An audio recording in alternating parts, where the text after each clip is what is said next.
घर से बाहर आवे गे फूल झाड़ी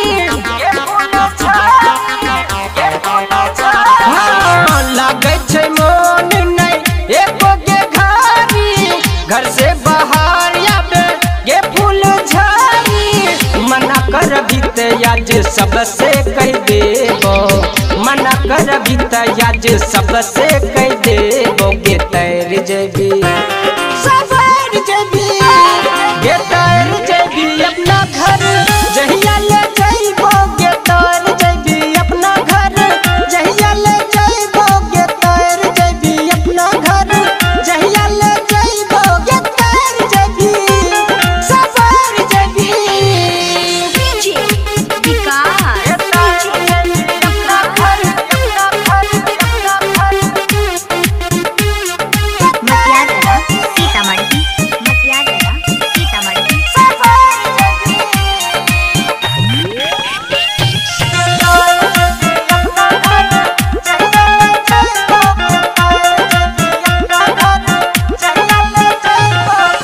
रोज रोज बुला के हमरा करे रही माना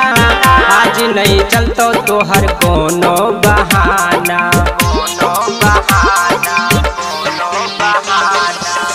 रोज रोज बुला के हमरा करे रही माना आज नहीं चलतो तोहर कोनो बहाना तोहर को रिकॉर्डिंग हम सबके सुनैबो तोहर को रिकॉर्डिंग हम डीजे पे बजेबो गे तैर जेबी सवार जेबी गे तैर जेबी अपना घर जहिया ले जाइबो गे तैर जेबी अपना घर जहिया ले जाइबो गे तैर जेबी अपना घर जहिया ले जाइबो गे तैर जेबी सवार जेबी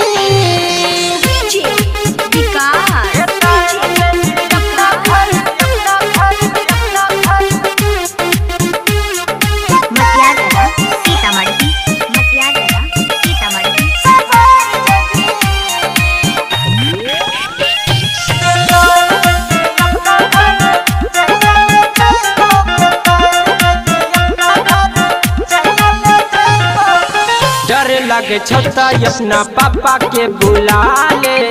हाथ ही हाथ में ले जाइबो उधारे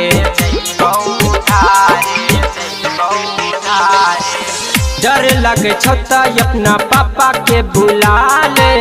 हाथ ही हाथ में ले जाइबो उधारे अभियो तो माने अपन रहन सुधारे अभियो तो माने अपन रहन सुधारे गे तैर जेबी सवार जेबी गे तैर जेबी अपना घर जहिया ले जाइबो गे तैर जेबी अपना घर जहिया ले जाइबो गे तैर जेबी अपना घर जहिया ले जाइबो गे तैर जेबी सवार जेबी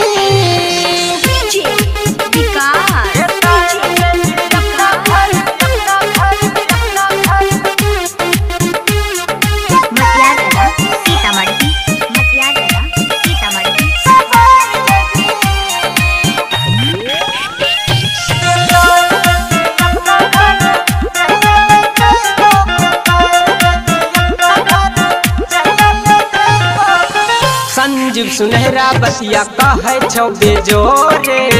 सुख दुख मिलके जीवन कटै तोरा जोरे हाँ संजीव सुनहरा बतिया कहे छौ बेजोरे सुख दुख मिलके जीवन कटै तोरा जोरे